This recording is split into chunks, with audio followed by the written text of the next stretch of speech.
Assalamualaikum warahmatullahi wabarakatuh. Alhamdulillah, alhamdulillah. Saya masih terus mengajak para pendengar IKIM FM untuk kita tingkatkan syukur kita pada Allah, kerana sampai hari ini masih lagi kita dapat mengecapi nikmat-nikmat hidup. Masih lagi Allah bagi kita kesihatan, kelapangan dan kemudahan dunia kita. InsyaAllah mudah-mudahan ini laluan kita ke akhirat.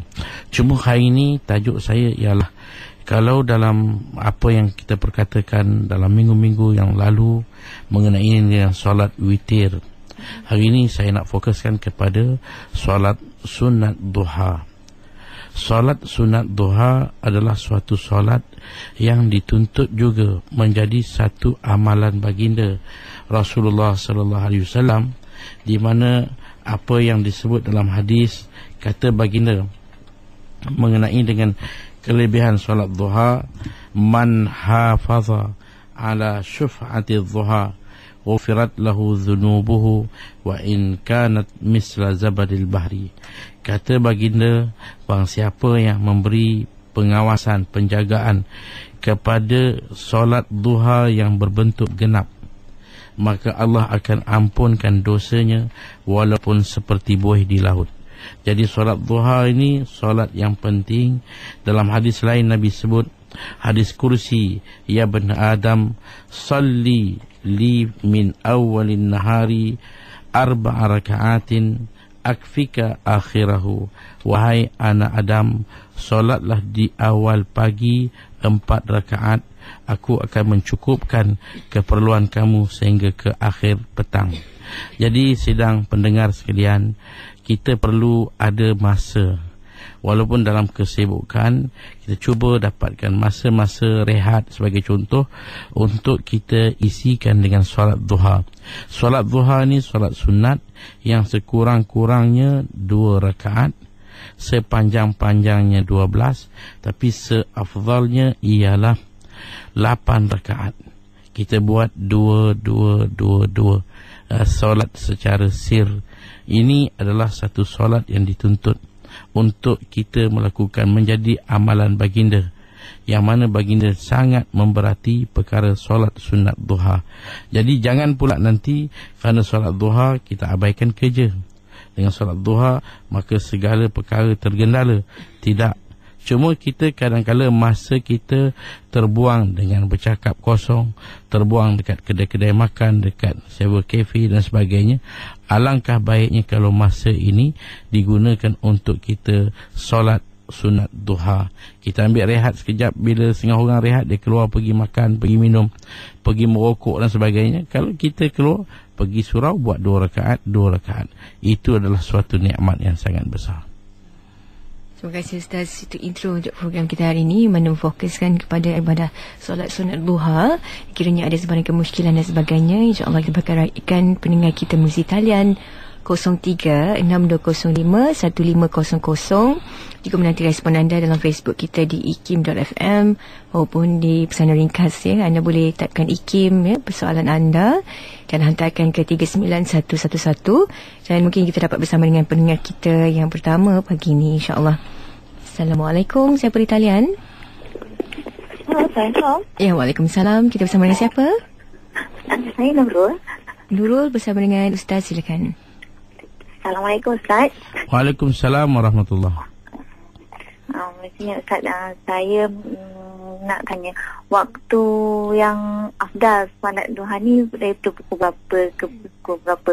Sebab ada saya terdengar bunyi kata dalam pukul 10 tu makruh untuk melakukan solat. Saya minta penjelasan daripada Ustaz untuk saja. Terima kasih. Waalaikumsalam. Tuan kata soalan daripada Nurul, tempoh ataupun jaga masa yang sesuai Ustaz, silakan.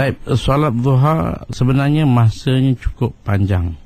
Kita ambil selepas daripada terbit matahari, maknanya diukur, dia kata segalah. Kalau Arab kata setombak, sekadar tombak rumuh. Ambillah selepas terbit matahari 15 minit, kita buat sunat isyraq. Sunat isyraq dalam 10-15 minit berlalu, maka kita mulakan waktu dia dengan sunat duha. Dan sunat duha ni sampai sebelum zawal. Dia tidak ada waktu makruh. Tidak dikatakan pukul 10 ke 11 ke makruh, tu tak ada. Dia waktu duha ni waktu yang agak panjang, daripada selepas kita kata setengah jam lah tadi, daripada matahari terbit sampai sebelum matahari berada di tengah dan tergelincir.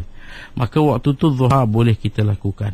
Jadi bila-bila masa, mungkin pukul 9, mungkin pukul 10, mungkin pukul 11, mungkin pukul 12, masih boleh kita melakukan solat sunat duha. Dia tidak ada makruh.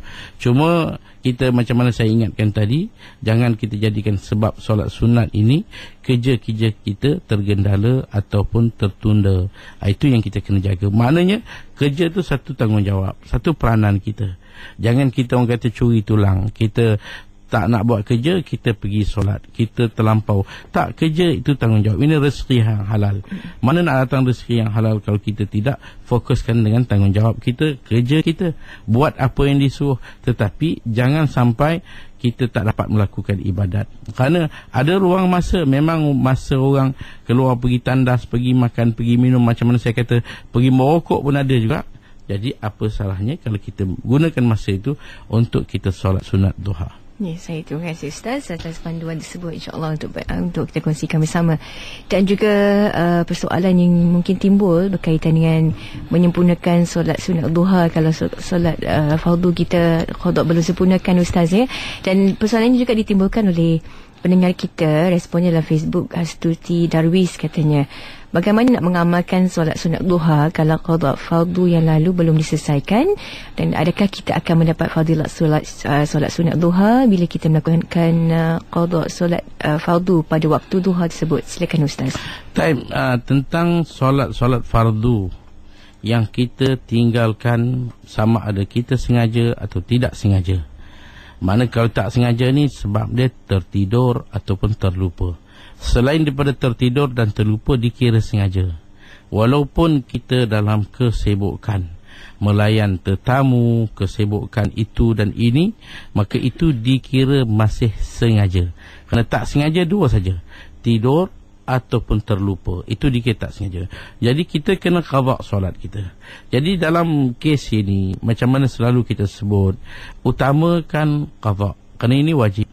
Ini hutang, disebut wadainullahi ahaqqu an yuqdha. Ini hutang kita dengan Allah. Kita jangan buat mudah, jangan kita, kerana solat ni seperti mana kita selalu dengar, tiang agama. Solat ini perkara penting. Solat ini Nabi dijemput ke satu perjalanan yang cukup indah. Jadi tak dengan kedatangan Jibril menganugerahkan satu-satu perintah. Solat ni baginda sendiri langsung. Jadi makna perkara penting, jangan dibuat mudah. Kerana kalau kita fikirkan, kalau kita tak solat, apakah amalan kita sebagai hamba Allah? Apa? Sekadar makan, minum, berkeluarga. Kita ni bukankah disebut Allah lahirkan kita, jadikan kita, wujudkan kita kat dunia ni untuk ibadat. Di mana ibadat kita? Memang kita kata kerja kita ibadat, segala kehidupan kita boleh terbentuk dengan ibadat. Tapi yang kepalanya, fokusnya ialah solat. Sebab itu solat jangan lepas. Jadi kita kata kalau waktu duha kita ada hutang, kita buat solat qada. Jangan buat solat sunat, buat qada. Jadi automatik kita akan dapat pahala qada, dan sebab meraihkan waktu, maka kita akan dapat ganjaran kelebihan waktu duha tadi. Maka itu suatu yang lebih fadilat dia berbanding dengan satu orang kalau dia buat sunat sedangkan dia ada qada. Saya terima kasih, semoga jelas, dan juga untuk panduan kita bersama. Sebenarnya untuk pemanggil kita sebentar tadi, dan juga mungkin seorang lagi pemanggil untuk kita raikan kiranya ada sebarang kemusykilan ke udara waktu ini dalam tahsinul ibadah. Assalamualaikum. Assalamualaikum warahmatullahi wabarakatuh. Silakan, kita bersama dengan siapa? Assalamualaikum Ustaz. Ya, saya Muaz daripada Kota Terengganu. Silakan Muaz. Ada dua soalan. Soalan pertama, sebenarnya Ustaz kata yang paling afdal yang baginda buat sallallahu alaihi wasallam sunat duha 8 rakaat kan? Ya, saya. Sama ada terus buat berturut-turut dua ataupun dua rakaat, lepas sekejap kita minum air ke rehat, kita sambung balik, boleh ke Ustaz? Soalan kedua, macam mana kita nak maintainkan solat duha tu? Contohnya kita kerja 5 hari seminggu, lepas tu macam hari cuti tu kita macam nak cuti juga duha tu. Macam mana nak maintain Ustaz? Ustaz boleh bagi tip dia. Terima kasih Muaz dengan penjelasan Ustaz. InsyaAllah. Silakan Ustaz. Mengenai dengan solat duha ni, kita kata ialah jumlah dia seafdalnya 8, kerana baginda sentiasa menjadikan sebagai suatu mulazamah, suatu benda yang berterusan. Baginda buat 8. Jadi kalau kita nak buat 8 juga, tapi kita selang-seli buat 2 rakaat, kita berhenti makan dulu ke apa, nanti sambung lagi 2 rakaat, kemudian kita pergi buat aktiviti lain, kita sambung lagi, selagi dalam waktu, masih dikira 8 rakaat, walaupun berselang-seli dengan makan, dengan kerja, tapi masih dalam waktu.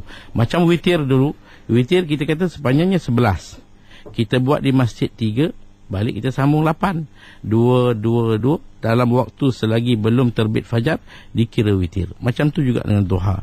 Kita tak perlu buat sekali jalan. 8 ni memang masa agak panjang. Jadi kalau nak buat 8 ni mungkin kita kata perlu masa yang banyak. Kita buat 2 dulu. Kemudian nanti sekejap ada free je, kita tambah lagi 2. Maka boleh, tak ada masalah. Cuma afdal kita sekali jalan. Itu segi afdal. Tapi segi sah, walaupun berputus-putus dalam waktu duha, dikira solat ini sebagai solat duha. Boleh, tak ada masalah.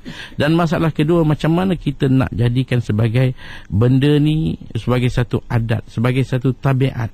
Maknanya kalau kita tak buat, kita rasa macam tak selesa. Ini macam mana tip dia, kita nak buat macam mana. Kerana kadang-kadang mungkin masa kerja kita buat, tapi bila cuti, habis semuanya cuti. Sampai solat pun tidak berjemaah, di rumah aja dia buat. Jadi ini satu, apa yang kita perlu buat ialah, antaranya tips dia ialah kita cuba iltizamkan, lazimkan diri kita. Kita perlu paksa. Kita tak boleh nak ikut kemahuan kita saja. Hari ni mood tak elok lah, tak payah solat. Tak. Kita paksa diri kita. Kita buat juga. Walaupun dalam keadaan kita macam memaksa, kita buat cepat, laju. Tapi kita buat. Kita buat dan buat. Kita buat dan buat. Sampai ke satu ketika, dah jadi macam satu tabiat. Dah jadi satu adat. Lagi tak buat duha, tak kerja lain tak boleh buat. Dia kena buat duha dulu. Begitu keselesaan kita. Tapi dia akan makan masa. Kita tengok orang yang beradat makan pedas. Walaupun kita tengok, pedas berpeluh, muka merah. Tapi bagi dia serius, senang, senyum. Kerana dia rasa sedap makan. Kerana dia sudah tabiat. Memang amalan dia makan begitu. Jadi begitulah kita. Amalan ni dia tak boleh buat sekali. Kalau air kita tuang satu tangki pun, dia tak akan memberi kesan apa-apa pada batu. Tapi kalau setitik air dan terus berterusan istiqamah, maka batu tadi yang sekeras itu boleh berlopak. Begitu juga hati kita dan tabiat kita. Kita buatkan berterusan. Kalau tak mampu 8, kita buat 2 dulu. Paling-paling kurang 4 rakaat. 2 dan 2, 2 dan 2, 2 dan 2. Sampai masa kita naikkan sikit. Sampai masa kita naikkan sikit. Jangan sekaligus. Mungkin kita tak terdaya nak buat. Maka dengan cara begitu, insya-Allah akan menjadi satu tabiat dan adat mulia kita. Dan kita harap Allah terima dalam apa yang kita usahakan. Terima kasih. Moga juga menjadi panduan untuk kita bersama yang ingin istiqamah dalam mengerjakan solat sunat, khususnya solat sunat duha ini. Bapak, kita akan berhenti rehat seketika. Tahsinul Ibadah akan kembali selepas ini. Jangan ke mana-mana. Terus setia bersama kami. Ikuti rancangan Usrah Nurani bersama yang berbahagia Ustaz Zul Ramli M. Razali setiap Jumaat jam 5 petang, dibawakan khas kepada anda oleh majalah Q&A. Majalah Q&A, ilmu, tarbiyah dan motivasi. Ikutilah rancangan Klinik Jawi Tajaan Perpustakaan Negara Malaysia, Kementerian Penerangan Komunikasi dan Kebudayaan Malaysia setiap hari Sabtu jam 10 pagi hanya di IKIM FM. Anda akan dapat mempelajari asas tulisan Jawi melalui kaedah ejaan Jawi yang betul melalui pedoman ejaan Jawi yang disempurnakan oleh pakar tulisan Jawi dari Dewan Bahasa dan Pustaka. Untuk mendapatkan modul Klinik Jawi dan nota-nota Jawi, anda boleh memuat turun melalui laman sesawang rasmi Perpustakaan Negara Malaysia di www.pnm.gov.my.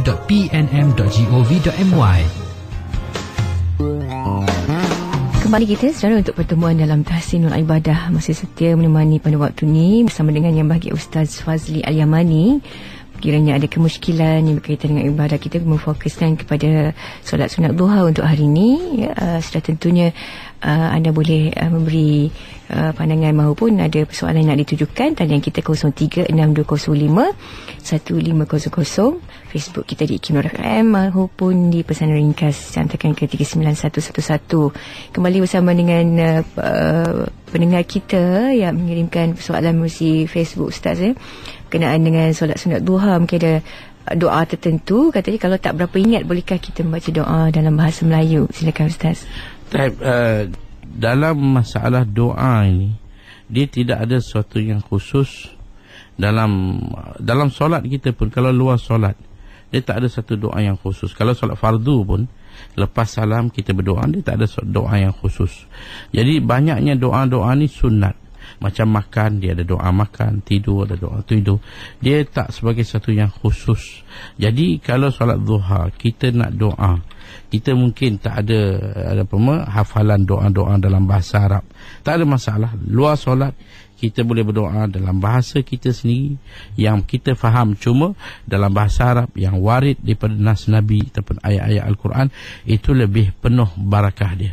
Tapi kalau kita nakkan lebih kefahaman, lebih kehadiran, maka boleh kita doakan dalam bahasa Malaysia kita, bahasa Melayu kita.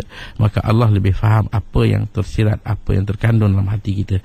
Yang penting tawajuh kita dan berdoa kita, itu yang Allah suka. Suka berdoa dan suka minta, mengeluarkan keluhan dan merintis depan Allah. Allahu Akbar. Kita sangat dikasihi oleh Allah. Terima kasih Ustaz atas penjelasan tersebut.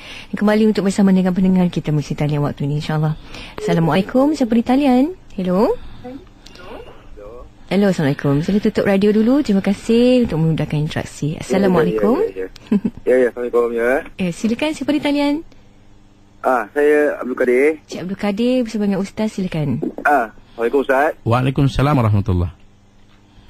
Ustaz, ada soalan tentang solat saya nak tanya. Okey, kalau kalau kita saya belajar solat dulu, belum pergi banyak-banyak kuliah apa semua ni, kita balik bangun pada rukuk tu, kita tangan kita Allahu Akbar kan. Lepas Sami Allah kuliah apa semua. Sami Allah Al-Madah tu kita angkat tangan, turun angkat tangan takbir lah maknanya. Ya. Tapi bila saya pergi kuliah ni, saya dengar ada kata itu sunat. Lepas tu saya pun tak amalkan lagi dah tu.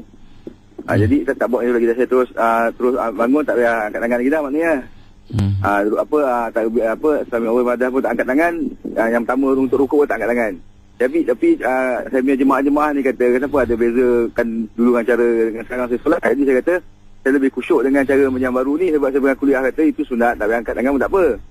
Jadi saya macam mana kalau saya solat tu macam tu, ada saya macam jemaah-jemaah lain tegur saya macam nak salah ke macam mana ke. Jadi saya macam keliru, tak yakin tak dah. Minta Ustaz bagi penjelasan. Terima kasih tuan, insya-Allah. Assalamualaikum warahmatullahi wabarakatuh. Silakan Ustaz. Mengangkat tangan dipanggil raf'ul yadain. Raf'ul yadain ini disunatkan pada 4 ketika. Makna sunat. Sunat ni bukan makna kalau kita kata, banyak orang takrif kata sunat ni kalau kita tak buat pun tak ada masalah. Tak, sebenarnya sunat kalau kita buat kita dapat pahala. Kalau tinggal kita tak berdosa. Itu je. Tapi kalau kita bandingkan dengan dapat pahala daripada tak berdosa, untung kalau kita dapat pahala. Jadi rugi kalau kita tak dapat pahala. Jadi kita kata sunat ni suatu yang menguntungkan. Kita buat, kita dapat pahala. Jadi dalam solat ada 4 masa, 4 ketika yang kita disunatkan angkat tangan. Pertama, dia bila kita masuk dalam solat, takbiratul ihram, Allahu Akbar, angkat tangan. Bagi laki-laki, ibu jari sampai dekat cubing telinga dan letakkan tangan di antara bawah dada, atas pusat dan kita ke kiri sedikit. Itu adalah perletakan tangan kita. Maknanya takbiratul ihram. Yang kedua, ketika mana kita nak turun rokok, Allahu Akbar, disunatkan kita angkat tangan. Yang ketiga, bila kita bangun daripada rokok, Sami Allahu liman hamidah, kita angkat tangan. Yang keempat, bila kita nak bangun daripada tahiyat awal, daripada kita bangun daripada qiyam kepada rakaat kedua, daripada rakaat ketiga ke rakaat keempat. Daripada tahiyat awal, daripada tahiyat awal kepada rakaat ketiga, maka kita sunat Allahu Akbar, angkat tangan. Jadi itu benda sunat. Kalau kita buat menguntungkan sangat. Dia termasuk dalam kumpulan sunat-sunat hayat. Sunat hayat ini ulama bagaikan dia seperti perhiasan-perhiasan. Kerana manusia ni, kita ni ada kedudukan rupa. Kalau dihias jadi lebih cantik. Orang lelaki pun kalau berhias cantik, perempuan lagi lah bertambah cantik.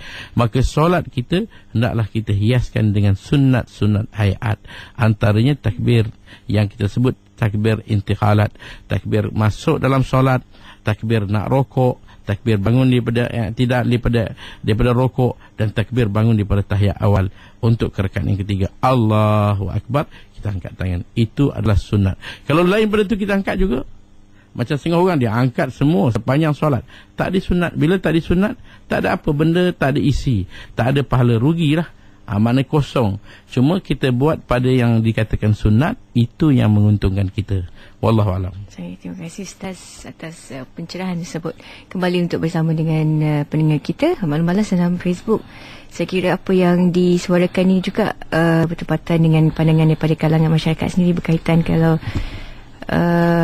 meneri pendapat bahawa solat duha banyak mana sekalipun, kalau tak berusaha mungkin akan memberi kesan kepada kita. Dan persoalan ini Adik Wira tujukan, katanya saya sebenarnya tertarik dengan doa ketika selesai solat duha yang bertepatan dengan taraf kehidupan, dan ada yang dah menyarankan kepada kawan-kawannya, dan seperti yang kita bincangkan sebentar tadi, ada yang membalas saranan rezeki tak datang kalau kita tak berusaha. Kalau solat duha banyak mana pun, kalau tanpa usaha, mungkin boleh dapat pandangan daripada Ustaz sendiri. Silakan.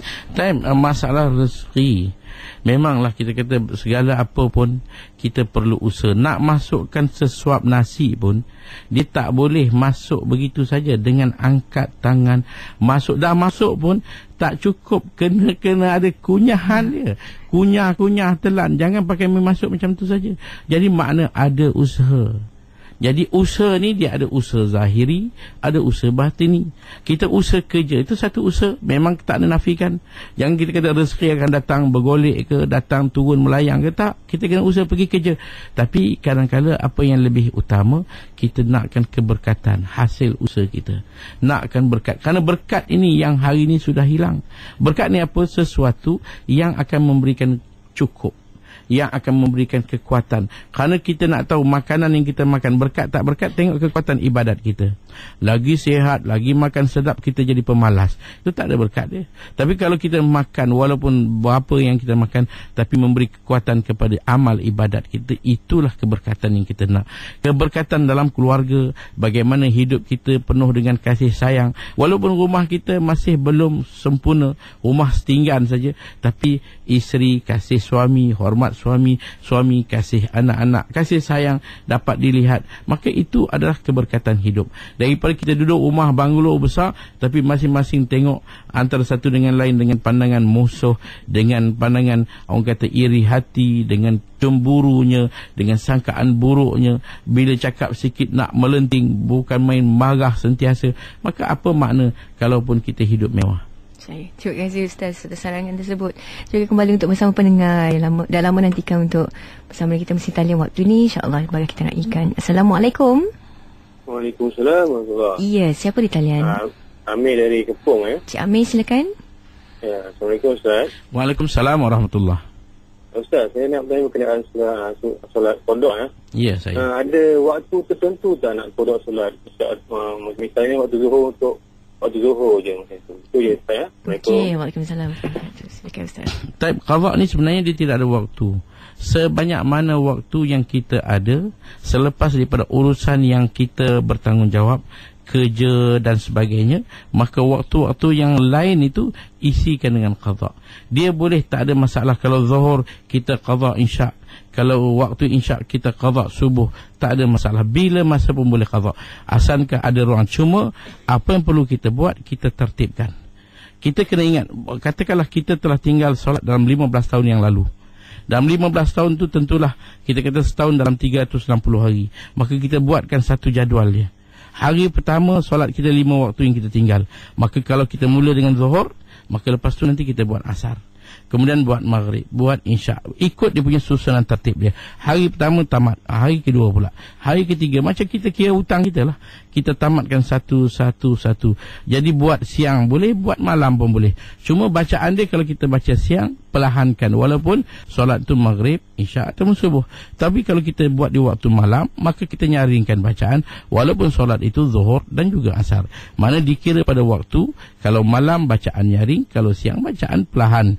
Jadi itu kita susunkan. Habis hari pertama, habis sampai seminggu dah selesai. Okey, sebulan dah selesai. Tahun pertama selesai, tinggal 14 tahun lagi. Begitulah kita sentiasa. Jangan kita buat tanpa kira. Kita buat tanpa kita tak. Kita nak mengira hutang kita ni. Kalau boleh kita tak nak berhutang, mati berhutang. Jadi kita nak kita dapat selesaikan. Kita buat apa yang terdaya. Kalaulah rezeki kita tak panjang, ajal kita datang, kita telah buat apa yang terdaya, kita harapkan Allah terima. Itu yang usaha kita tu perlu ada. Makna kita mesti ada sesuatu yang kita kata serius, kita punya ketulusan, kejujuran kita dengan Allah. Itu yang Allah nak tengok, insya-Allah. Terima kasih Ustaz. Dan ada kalangan pendengar kita yang ingin menunaikan solat fardu zuhur, solat sunat duha ini, tapi agak bimbang tentang masa yang diambil dengan kesibukan kerja dan sebagainya. Ada yang menyarankan untuk melakukan solat tersebut waktu makan ataupun break pukul 1, pukul 2 tu sebelum zuhur. Dibolehkah Ustaz atau bagaimana? Selagi belum masuk zuhur. Zuhur ni ialah masuk dengan kegelinciran matahari. Jadi kalau kita tengok di Malaysia lah, sekarang ni waktu zuhur mungkin kita kata 1.30. Pukul 1 tu masih boleh lagi. Masih ada, bukan lama, 2 rakaat kita buat sekejap je. Kadang-kadang dekat pejabat, dekat sebelah tempat kita pun, yang penting kita ada sujadah, kita ada wuduk, kita sembahyang kat tempat kita pun boleh buat agak tersorok sikit lah. Jangan depan-depan orang kata, woi, dia itu bukan main. Jadi kadang-kadang takut kita punya niat kita tak selamat. Jadi kita buat duha, insya-Allah Allah akan berkati kita, anak, keluarga. Ini yang kita cari, keberkatan hidup. Terima kasih Ustaz. Dan kembali untuk bersama dengan pendengar kita 0362051500. InsyaAllah. Assalamualaikum. Waalaikumsalam. Ya, kita bersama dengan siapa di talian? Saya Puan Zaidah daripada Johor Bahru. Silakan Puan. Okey, saya sebenarnya tak ada tanya soalan, cuma kita nak tanya Ustaz. Assalamualaikum Ustaz. Waalaikumsalam warahmatullahi. Saya ni nak apa tu? Macam kita rasa dulu-dulu kan kita banyak tak solat. Kadang-kadang puasa pun kita banyak-banyak tinggal. Jadi macam mana kita nak rasa, memang saya cuba nak ganti, tapi kadang-kadang masih tak sempat lagi kan. Jadi macam mana kita nak rasa kita ni, kita punya amalan tu Allah Ta'ala terima. Itu sajalah, insyaAllah. Assalamualaikum. Waalaikumsalam. Selamat dengan penjelasan Ustaz. Kita memang apa yang perlu kita ingat, kesalahan orang meninggalkan solat dengan sengaja ini, kalau disebut dalam hadis, dia akan masuk dalam neraka satu hukum yang bersamaan dengan 80 tahun, dan 1 tahun 1000 hari, 1000 tahun dunia. 1 hari 1000 tahun dunia. Jadi maknanya kalau kita dengar azab seksa, kita jadi takut. Sebab itu ambillah sikap, bertanggungjawablah kita pada diri kita untuk selamatkan hidup kita. Jaga solat dan kita solat. Masalah Allah terima tak terima itu bukan persoalan yang perlu kita risaukan. Allah terima tak solat saya, bukan masalah itu yang kita perlu risau. Kerana yang nak terimanya Allah, itu bukan hak kita. Dia tak terima, itu hak Allah. Kita tak boleh nak persoalkan. Yang penting kita ni tanya, saya ni dah buat ke belum? Seelok mana saya buat? Secantik mana? Seindah mana? Itu soalan kita. Kita buat elok sempurna dan kita letakkan keyakinan kita pada Allah. Janji Allah untuk terima. Allah tidak sekali-kali memungkiri janji. Innahu la yukhliful mi'ad. Allah tidak memungkiri janji. Kita buat yang terbaik. Kadang-kadang mungkin kita buat satu tahap, Allah bagi berlipat kali ganda kelebihan yang, sebab itu dalam hadis kata bahawa kalau kita maju kepada Allah sejengkal, Allah maju pada kita sehasta, sedepa, sehasta. Sampai kalau kita datang pada Allah berjalan, Allah datang pada kita berlari. Makna rahmatnya lebih cepat datang daripada kita punya pergerakan kita. Jadi maknanya di sini yang penting ialah usaha kita, bukan perkara yang nak menjadikan kebingungan kita. Allah terima atau tidak, itu bukan persoalan dia. Terima kasih Ustaz, dan penjelasan ataupun nasihat disampaikan oleh Ustaz juga untuk panduan kita bersama yang mendengarkan Tahsinul Ibadah pada ketika ini. Dan sikit masa lagi kita akan bersama dengan pendengar kembali si talian, insyaAllah. Assalamualaikum. Assalamualaikum. Ya, silakan, siapa di talian? Saya Amira. Amira. Saya nak tanya kepada Ustaz. Assalamualaikum Ustaz. Waalaikumsalam warahmatullahi. Ustaz, saya nak tanya, kalau macam kita solat sehari 5 kali. Kalau macam kiranya seorang tu dia tinggal satu solat, contohnya solat isyak, jadi dia akan qada solat isyak lah. Tapi saya tak faham macam mana kalau macam konsep sepatutnya kita sembahyang 5 kali sehari, tapi kalau macam kita tinggal satu solat, jadi macam mana tu? Macam mana? So kita hanya kena qada solat isyak sajalah ya. So, saya macam ada dengar satu ustaz tercakap kalau macam kira 5 waktu tapi kita tinggal satu, kira macam yang 4 tu macam tak komplit, tak lengkap. Jadi macam mana Ustaz? Boleh terangkan Ustaz? Terima kasih. Assalamualaikum. Assalamualaikum. Kita kata sebenarnya macam puasa lah. Kita ada 30 hari puasa dalam bulan Ramadan. Kalau satu hari kita batal, kita tak kena qada sampai sebulan. Qada satu hari je lah. Kalau kita batal dalam puasa Ramadan 30 hari, satu hari batal, kita qada satu hari saja. Macam tu juga solat. Kalau 5 waktu, kita tertinggal satu solat saja. Walau solat isyak, kita qada isyak aja. Yang lain semua tak ada masalah. Zuhur waktu dia, asar waktu dia, maghrib waktu dia, semua kita buat pada waktu yang ditetapkan. Cuma ada satu waktu mungkin terlepas ke, tertidur ke, apa saja yang berlaku yang membuatkan kita kena qada itu saja. Tak perlu yang lain macam mana, lain sah, tak ada masalah. Solat kita yang kita dah buat sempurna, solat tu sah. Jangan meragu-ragukan. Jangan kita jadi seorang yang keliru, ragu, masih dalam keadaan tidak yakin dengan ibadat dia. Ini satu kesilapan.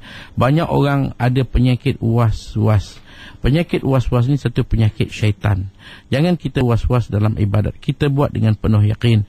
InsyaAllah Allah yang bersifat dengan Rahman, dengan Rahim, dia akan terima atas apa. Yang penting usaha kita itu berterusan, insya-Allah. Terima kasih Ustaz. Kita akan berhenti rehat seketika, kembali untuk menungkai persoalan anda berkaitan dengan ibadah, khususnya solat sunat duha jurus lepas ni. Jangan ke mana, setia bersama kami. Saya melaporkan dari lokasi kemalangan di mana seorang penunggang motosikal yang cuai. Siapa cuai? Batlah penunggang bijak yang tidak berhenti pada lampu merah dan menerima akibat. Saya tak terima apa-apa. Seperti yang saya katakan, beliau melanggar lampu merah dan kini cedera akibat kemalangan. Apa yang berlaku, Encik?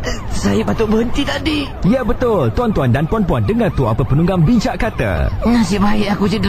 Kalau tidak... Kuning bermakna perlahankan kenderaan. Merah bermakna berhenti. Jangan jadi seperti penunggang ini. Berhenti pada lampu merah. Anda mampu mengubahnya.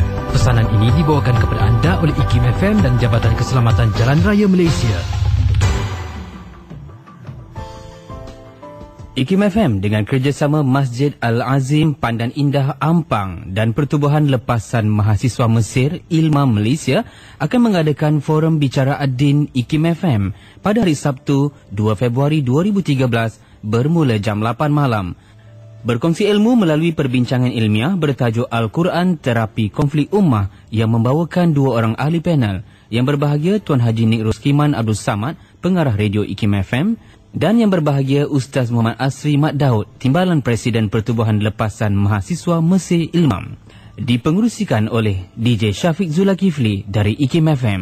Jumpa anda di sana.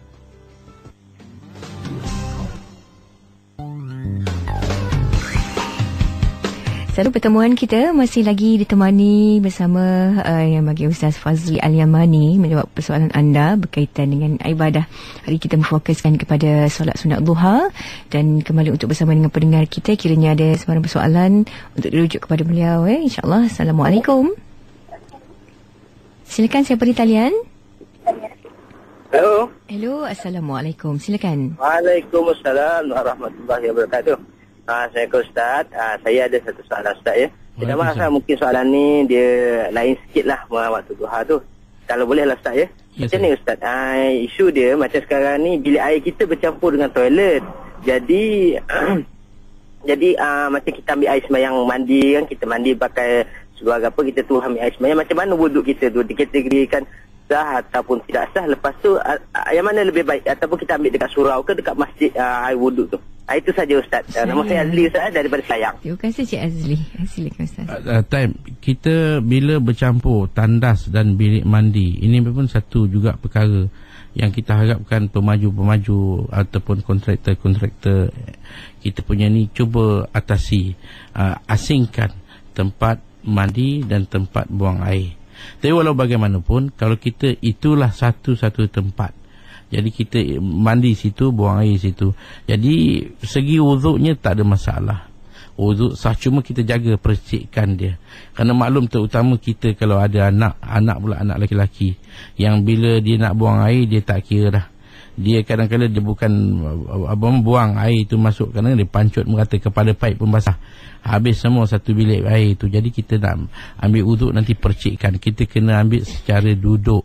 Pastikan supaya tidak mercik. Cuma masalah kita punya bacaan bismillah, maka itu jangan kita baca dalam tandas tempat buang air, jangan kita baca, kerana ini adalah suatu yang dikirakan kita tidak sopan. Jangan baca di dalam tandas. Jadi kalaupun ada setengah orang mengatakan kita bersihkan tandas sehingga kembali wangi, cuma mangkuk je ada kat sana, tapi semuanya tak ada apa, tak ada busuk, tak ada apa, walaupun tapi itu tempat yang telah kita ambil, yang telah kita tetapkan, satu tempat yang telah tetapkan sebagai tempat kita qada hajat, maka tempat itu adalah tempat yang tidak sesuai untuk kita sebut nama Allah. Jadi kita sebut dalam hati kita, bismillah pun dalam hati kita, tak ada masalah, dan niat dah tentulah dalam hati. Jadi ambil wuduk di rumah itu lebih baik daripada langkah setengah orang. Dia kata senang je pergi ambil wuduk kat surau, pergi ambil wuduk kat masjid. Maka apa yang kita perlu faham, kita berjalan pergi ke masjid dalam keadaan berwuduk, kita dapat pahala seolah-olah sedang berihram dan sedang menuju ke Masjidil Haram. Jadi pahala berjalan dengan wuduk itu jauh beza. Jadi dengan sebab kita ambil juga, walaupun benda itu hanya makruh, tetapi fadilat berjalan pergi ke masjid dengan berwuduk itu lebih besar ganjaran daripada kita pergi tanpa wuduk. Kalau ditakdirkan kita ambil wuduk daripada rumah, kita pergi setengah orang, tiba-tiba dalam perjalanan terlanggar, dilanggar dengan kereta, mati dalam perjalanan, alangkah besarnya. Walaupun itu satu kecederaan atau satu kemalangan, tapi dia telah dapat pahala besar mati dengan keadaan ada wuduk. Kerana dalam mafhum hadis mengatakan orang yang mati dalam keadaan berwuduk mendapat penghormatan kunjungan Jibril. Macam mana Jibril datang, wallahu a'lam bishawab, tapi itu fadilat antara fadilat. Walaupun dhaif hadis ini, tetapi memberikan satu fadilat. Bila mati kita dalam keadaan berwuduk, maka kita dapat jenazah kita ni sebenarnya dikunjung oleh Jibril alaihi salam. Jadi dengan sebab itu alangkah baiknya kita mengambil sikap dengan mengambil wuduk di rumah. Kerana dan satu lagi, kita rasa tempat-tempat yang disediakan di surau di masjid ni ini untuk orang luar, maka akan berlakulah penjimbatan air. Kerana hari ini orang ambil air, dia akan buka air, kadang-kadang belum apa lagi pembaziran berlaku. Jadi kalau di rumah pun dia ambil air, tapi kurang-kurang air yang keluar tadi hasil wuduk dia bayar tu membawa berkat kepada penggunaan air. Jadi dengan sebab itu saya suka mengatakan ambil wuduk di rumah jauh lebih baik daripada kita mengambil wuduk di masjid. Kerana hanya nak mengelak daripada tempat tandas itu saja.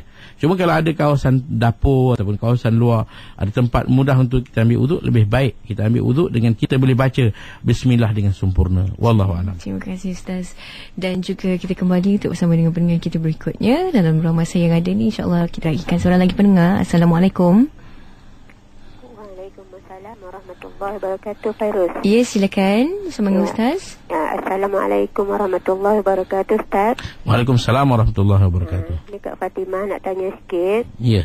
Macam kita buat puasa sunat, kita perlu minta keizinan. Ya. Kalau kita buat solat sunat ni kadang ada yang panjang, nak ambil yang afdal macam solat duha, witir. Maklumlah macam depa ada di rumah Ustaz. Kalau tak ada di rumah tu tak apalah, perlu kita beritahu dekat suami Ustaz.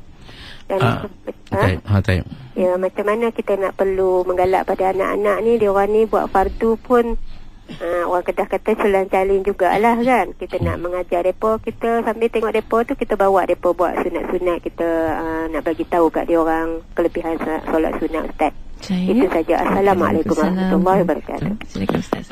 Dalam puasa memang kita kata sesuatu yang dituntut. Kalau kita buat puasa sunat kena dapatkan izin. Kalau tidak, puasa itu haram. Sah tetapi haram, kerana tanpa mendapat keizinan. Tapi solat tak begitu. Solat taklah sampai menjadi kepada haram. Cuma kalau kita maklumkan, itu langkah yang baik. Yang penting jangan sampai tugasan kita terabai. Kita duk asyik sembahyang sunat, suami kita nak makan, kita tak sediakan. Dia nak pakaian basuh serika, kita tak buat. Kita sebagai isteri, dia suruh. Kerja isteri ni ialah taat suami. Dan apa yang kita nak, suami mudah urusan hidup dia. Dia nak pergi kerja cari rezeki. Jadi dia minta, kata buatkan saya makanan.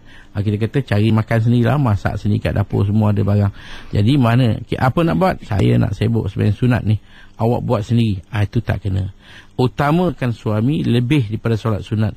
Bahkan pahala kita berkhidmat pada suami itu mungkin lebih besar daripada solat sunat kita. Kita dapat sunat kecil je, sikit aja, kerana taat ni wajib. Jadi kalau kita boleh beri yang terbaik khidmat pada suami, itu yang sangat memuaskan. Mana bagi, jangan pula suami ni dia macam raja, merentah semua, sampai baju pun tolong masukkan tangan saya, stukin pun tolong pakaikan saya, awak tolong sikatkan rambut saya. Jadi sampai macam tu sekali. Apalah suami sampai nak buat macam tuan habis-habisan. Jadi sampai segala-galanya isteri menjadi hamba. Tidak. Kita bekerjasama, tolong. Kadang-kadang rambut isteri pun kita sikatkan, mesra hubungan. Itu sepatutnya. Ini dikulikan isteri semuanya, tak patut.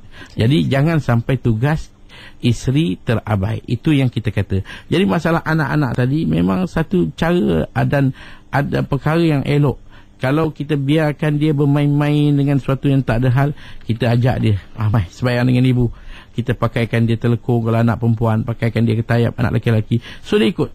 Jadi latihan daripada sekarang ni, alhamdulillah, walaupun solat sunat sebagai satu latihan, kerana kita tengok budak-budak, anak-anak ni belum baligh, bila dia nak solat, kita tahu bahawa dia tak wajib solat, tapi kita wajib suruh dia. Dalam masa yang sama, wuduk pun kita wajib suruh. Walaupun kita tahu tak ambil wuduk pun boleh. Macam dia nak baca Quran, dia tak ada wuduk pun boleh baca Quran, sentuh Quran pun boleh. Tapi elok kita adabkan dia, ambil wuduk dengan sempurna, jadi pakaian dengan sempurna. Anak perempuan, dia pakai telekung dengan baik. Maka itu adalah perkara yang boleh membawa kepada majunya masa depan anak-anak kita, insya-Allah. Dan mungkin sikit lagi masa kita peruntukkan ya, khususnya untuk mereka yang mungkin tertanya-tanya, Ustaz, hukum solat sunat duha ni kalau ada niat tentu, khususnya untuk lariskan bisnes ya. Kerana ada juga kerana dipercayai solat sunat duha untuk murahkan rezeki. Ada juga yang terlupa bahawa solat yang dilakukan juga perlu mendapat redha daripada Allah SWT. Okay, Ustaz boleh rungkaikan sedikit soalan ni? Kita niatkan, kadang-kadang kita ada hajat, kita ada berbagai-bagai masalah, kita solat sunat duha dengan niat. Allah janjikan dalam hadis yang saya baca tadi, Allah kata, ya bani Adam, salli li 4 rakaat awalan nahar akfika akhiran nahar. Kita yakin, Allah kata, wahai anak Adam, kamu solatlah untuk aku 4 rakaat di awal siang, aku akan cukupkan keperluan dan hajat kamu sampai ke akhir petang. Jadi kalau kita niatkan kepada satu hajat, mana miskin kita minta sikit. Tapi kalau kita niatkan apa yang Allah kata, aku akan bagi semua, kita minta, ya Allah, bagikan, mudahkan urusan saya. Allah boleh bagi lebih daripada apa yang kita nak. Kita minta sikit, tapi Allah bagi lebih. Sebab itu kita letakkan perkara yang paling utama, fokus kita, keredaan Allah. Saya buat ni kerana nak bagi dapat keredaan Allah. Allah suka bila saya mendekatkan diri kepada Allah. Allah suka.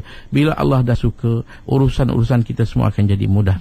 Jadi jangan sempitkan hanya satu-satu hajat. Biar banyak keperluan kita. Dengan dada kita, ya Allah, saya minta keredaan kau. Bila kata keredaan ni, semuanya akan datang. Allah bagi kehidupan yang baik, selesa, berkat, kasih sayang dan sebagainya. Itu yang kita letak di atas. Sebab itu bila seorang sahabat Nabi, dia diberi peluang untuk mendapat apa dia nak minta, Nabi kata, sal, minta. Maka dia kata, saya minta perdampingan dengan Tuhan dalam syurga. Minta yang terbaik, yang terbesar, yang teratas. Lain semua akan datang je lah. Begitulah kita punya doa kita, insya-Allah. Terima kasih Ustaz. Itu tadi mungkin banyak persoalan kita. Khususnya ada yang merupakan yang mengatakan ini ulang kaji khususnya untuk mereka nak refresh tentang bagaimana untuk menunaikan solat sunat duha ini. Dan saya ucapkan terima kasih kepada pendengar atas respon anda maupun atas kesempatan masa yang ada melalui talian Facebook dan juga pesan ringkas dan juga insya-Allah kita bakal kembali pada minggu depan waktu yang sama. Saya ucapkan terima kasih juga kepada Magi Ustaz untuk meraikan peringkat kita hari ini. Ustaz, insya-Allah sampai jumpa kembali. Assalamualaikum Ustaz. Waalaikumsalam warahmatullahi taala wabarakatuh.